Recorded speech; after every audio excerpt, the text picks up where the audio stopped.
It's been a long day of interviews and meetings. With the help of my cane, I started walking toward the black cars that lined up by the hangars. I forgot how much I hate all of this. Martin snorted. All for a good cause. Yeah, I wasn't going down that road. I had serious doubts about how sucking up to cameras was going to help anything. There had been a time when I would have thought I was doing my duty, that I was really helping people by getting their vote for my mother. Now, not so much. The car ride was quick. It didn't hurt that we had a motorcade to get us through crowded roads and red lights.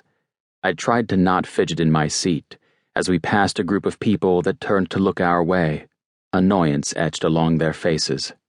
Motorcades were a normal part of life in D.C., but that didn't mean it didn't irritate people. When we pulled up to the West Wing, I took a deep breath before carefully stepping out of the car.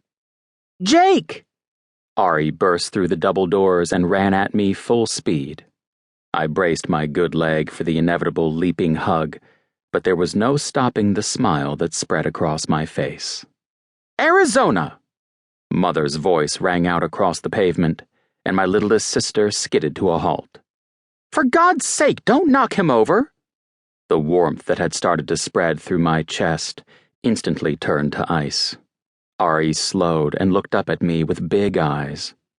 She pushed the curly strawberry blonde hair out of her eyes and watched me warily. It's okay, Ari, I'm fine. I held my arm out for her, and she sidled up to my side. I missed you, she whispered. She buried her head against my ribs and squeezed tightly around my waist. Missed you too, monster. I squeezed her with my free arm. I'm 13 now. You can't call me monster. She huffed, but didn't step out of my embrace. Actually, I believe the definition of a 13-year-old girl is monster. I ruffled her hair and chuckled when she swatted at my hands. Shut up, she glared at me, and part of me relaxed a little. At least she hadn't changed. Much. She was definitely taller than when I first deployed. I'm pissed at you, you know. She stepped away from me and crossed her arms. Arizona! Mother tisked as she got closer to us. I watched as my mother, Madam Vice President Virginia Simmon, walked toward us. Her red hair shined in the lights from the house. There was a photographer with her, and I ground my teeth as he snapped pictures of us. Why are you mad at me? I felt my eyebrows pulled together and focused on anything but the photographer. And when had she started saying pissed? I've seen you once since you've come back. Once, Jake. Where have you been? I'm sorry, monster. My shoulders slumped. I would have rather been with you. Leave him alone. Mother put her hands on Ari's shoulders and smiled at me. She didn't try to hug me, instead ran her eyes over me critically. You look good. Thanks. I started toward the doors.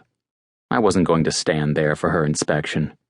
I had enough of that every time I went back to the doctor and at my mandatory psych evaluations.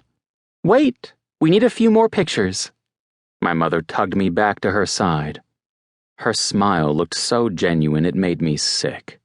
That's it. Roger, make sure you get his cane in the picture, please. Mom!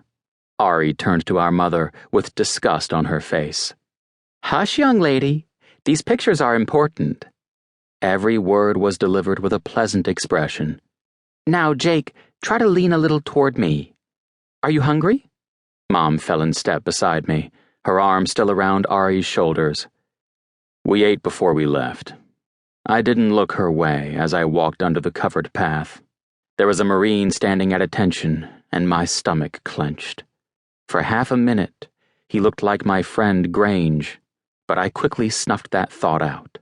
Stuart Grange was gone. He had died before my Blackhawk had crashed. I could still remember his grunt when the bullet slammed into his gut. My eyesight wavered, and I had to fight to keep from being pulled into the memory. It was too much after the long day, followed by the fucking helicopter ride.